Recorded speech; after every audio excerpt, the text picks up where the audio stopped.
और अब आपको दिखाते हैं वो खबर जो सीधे सीधे दुनिया की दो सुपर पावर्स के बीच जंग का संकेत दे रही है। नाटो के सदस्य देशों ने पहले ही आशंका जताई थी कि अगर यूक्रेन में रूस को कामयाबी मिली तो यूरोपीय देश पुतिन के टारगेट पर आ सकते हैं। और इसी आशंका के चलते नाटो ने अमेरिकी फौज को पूरे यूरोप में तैनात करने का ब्लूप्रिंट बना लिया है, जिसके तहत यूरोपीय देशों में बड़ी तादाद में अमेरिकी सैनिकों की तैनाती के इंतजाम किए जा रहे हैं।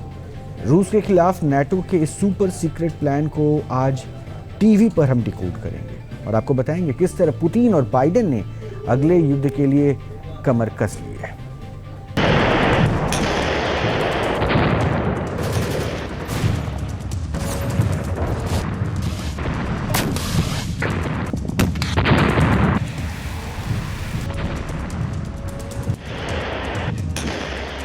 2 साल तक लगातार बारूदी वार पलटवार के बाद अब यूक्रेन युद्ध किसी नतीजे की तरफ जाता नजर आ रहा है।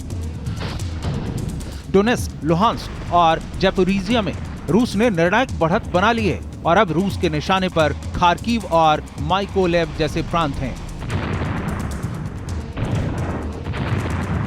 इन हमलों के जरिए पुतिन सीधा पैगाम दे रहे हैं, या तो जेलेंस्की रूस की शर्तों पर सीज फायर के लिए मन बनाएं या फिर डोनेस्क, लुहांस्क के बाद और जमीन खोने के लिए तैयार हो जाएं।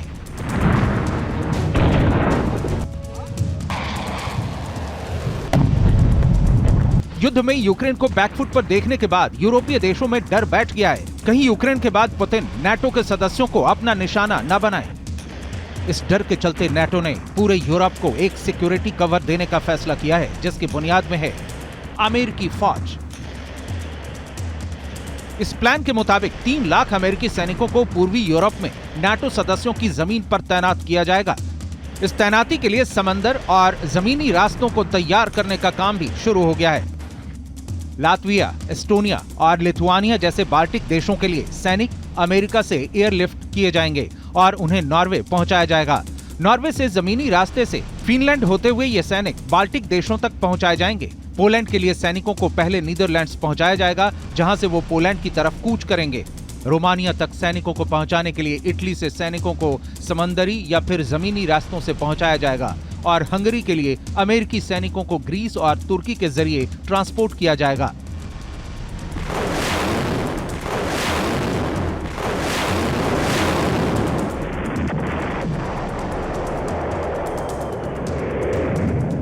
नाटो का मकसद साफ है, किसी भी कीमत पर अगर रूस पश्चिमी जगत की तरफ हमलों की कोशिश करे तो रूसी फौज को यूक्रेन के बॉर्डर पर ही रोका जाए।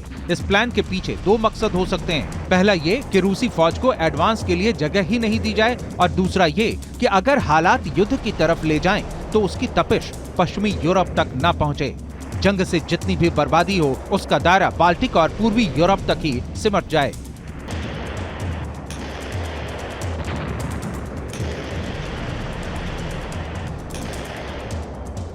अमेरिकी थिंक टैंक पहले से ही नॉर्वे पर हमले की आशंका जता चुके हैं। जेम्सटाउन फाउंडेशन की थ्योरी के मुताबिक रूस से नॉर्वे के स्वालबार्ड द्वीप समूह पर हमला हो सकता है, जबकि लातविया ने आशंका जताई है कि हाइब्रिड वॉर के जरिए बाल्टिक देशों में राजनीतिक अस्थिरता पैदा करने के बाद रूस उनके ऊपर हमला कर सकता है। फिनलैंड ने भी अमेरिका से बड़ी तादाद में ग्लाइडेड हेवी ड्यूटी बमों की डील की है, जिन्हें F-35 विमानों से इंटीग्रेट किया जाएगा।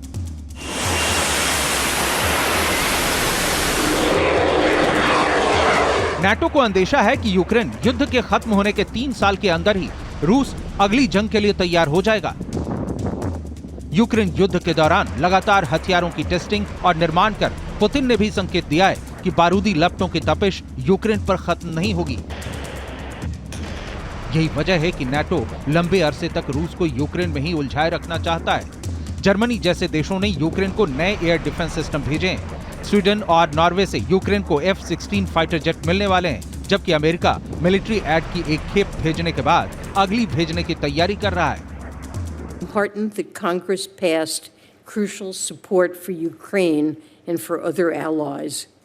Treasury continues to impose sanctions to constrict Russia's ability to wage war, and we're working with our partners to unlock the economic value of immobilized Russian sovereign assets.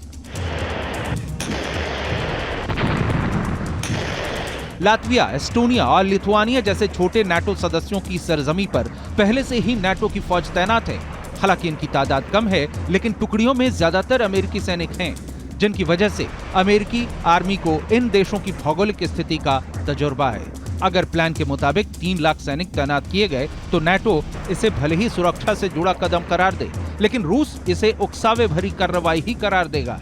अगर हालात सुलगे तो रूस और अमेरिका जैसी सुपर पावर को आमने सामने आने से दुनिया की कोई ताकत नहीं रोक पाएगी।